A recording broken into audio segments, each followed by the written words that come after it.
3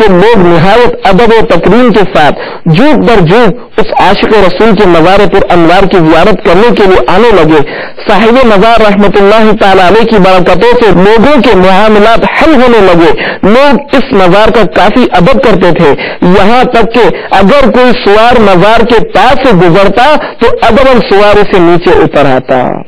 جو عشق نبی کے جلووں کو سینوں میں بسایا کرتے ہیں، جو عشق نبی کے جلووں کو سینوں میں بسایا کرتے ہیں، اللہ کی رحمت کے بادل ان لوگوں پہ سایہ کرتے ہیں، اللہ کی رحمت کے بادل ان لوگوں پہ سایہ کرتے ہیں۔ صلو علی الحبیب صلی اللہ تعالی علی محمد۔ میرے مدنی چینل کے ناظرین، ہو سکتا ہے کہ بعض لوگوں کے ذہن میں یہ سوال پیدا ہو کہ سرکار دو عالم صلی اللہ تعالی علیہ وآلہ وسلم کے پردہ ظاہری کو تو 1400 سال گزر گئے ہیں، مگر آج تک لوگوں کے پاس آ کے بال مبارک موجود ہیں، یہ کیسے ممکن ہو سکتا ہے؟ اور پھر دنیا کے کونے کونے میں لوگ یہ دعویٰ کرتے ہیں کہ ہمارے پاس نبی پاک صلی اللہ تعالی علیہ وآلہ وسلم کے بال مبارک ہیں، تو اس بات کا کیا ثبوت ہے کہ یہ واقعی حضور جان عالم صلی اللہ تعالی علیہ وآلہ وسلم کے ہی بال مبارک ہیں؟ جواباً عرض ہے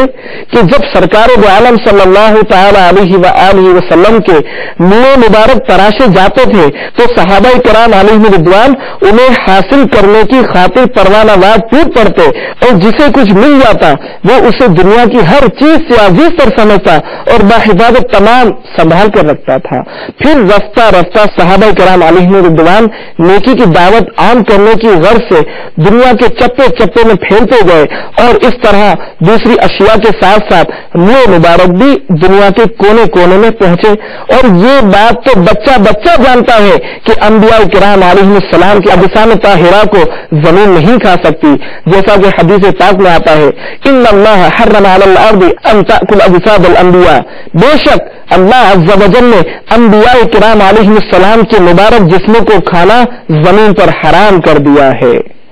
ظاہر ہے کہ جب جسم پاک سلامت ہے تو بال مبارک بھی تو جسم شریف کا ہی حصہ ہے، وہ کیسے ختم ہو سکتے ہیں؟ بلکہ مشاہدہ تو یہی ہے کہ ایک ایک بال مبارک سے کئی کئی شاخیں نکلتی ہیں اور اس طرح نورانی بالوں کا گچھا بن جاتا ہے۔ گویا ہمارے آقا دو جہاں صلی اللہ تعالی علیہ وآلہ وسلم کا رواں رواں حیات ہے، اور جسم اطہر سے ظاہری طور پر نسبت قطع ہو جانے کے باوجود بھی زندہ رہتا ہے، اور اس کی نشو و نما بھی جاری رہتی ہے۔ چنانچہ یوں مبارک بالوں کی نشو و نما بھی ہوتی رہی، اور یہ بال مبارک صحابہ کرام علیہ رضوان سے ہوتے ہوئے ان کی اولاد تک پہنچے، پھر اولاد در اولاد منتقل ہوتے ہوئے آج دنیا کے کونے کونے میں بے شمار اہل محبت کے پاس موجود ہیں۔ اور رہا یہ شبہ کہ اس کا کیا ثبوت ہے کہ یہ منہ مبارک شہنشاہ مدینہ صلی اللہ تعالی علیہ وآلہ وسلم ہی کے ہیں، اس کا جواب یہ ہے کہ تبرکات کے سلسلے میں یہ عام قاعدہ ہے کہ جو چیز مسلمانوں میں کسی نسبت کی وجہ سے برکت والی مشہور ہو جائے وہ برکت والی ہی ہے۔ مثلا کوئی صاحب سید مشہور ہیں تو ان کی تعظیم ہی کی جائے گی، ان کے حسب و نسب کی ٹوہ میں پڑنا کوئی ضروری نہیں۔ اگر بالفرض کسی نے معاذ اللہ عز و جل اپنے آپ کو جھوٹ موٹ سید مشہور کر بھی دیا ہے تو یہ اگرچہ نسبت گناہ ہے، مگر ہمیں چونکہ پتہ نہیں اس لیے ہم پر اس نسبت کی تعظیم کرنا لازم ہے۔ اسی طرح کسی بھی تبرک کے بارے میں خواہ کسی بال کے بارے میں ہی کوئی جھوٹ بولے اور نعوذ باللہ عز و جل اسے سرکار مدینہ صلی اللہ تعالی علیہ وآلہ وسلم کی طرف منسوب کرے تو یہ اس شخص کا اپنا برا فعل ہے، مگر ہمیں چونکہ حقیقت حال کا علم نہیں ہے اس لیے ہم نسبت کی تعظیم کریں گے اور انشاءاللہ عز و جل ثواب بھی پائیں گے۔ بیان کردہ گفتگو سے یہ بات ہمیں معلوم ہوئی کہ ادب و تعظیم رسول اللہ صلی اللہ تعالی علیہ وآلہ وسلم کے باب میں بات پر دلیل طلب کرنا بہت بڑے خسارے کا سبب بن سکتا ہے۔ حضرت سیدنا قاضی ایاز رحمت اللہ تعالی علیہ اپنی شہرہ آفاق تصنیف شفا شریف میں تحریر فرماتے ہیں، سلطان مدینہ صلی اللہ تعالی علیہ وآلہ وسلم کی تعظیم و توقیر میں یہ بھی ہے کہ سرکار دو عالم صلی اللہ تعالی علیہ وآلہ وسلم کے سامان مقدس مکانات یا کوئی اور شے جو جسم پاک سے چھو بھی گئی ہو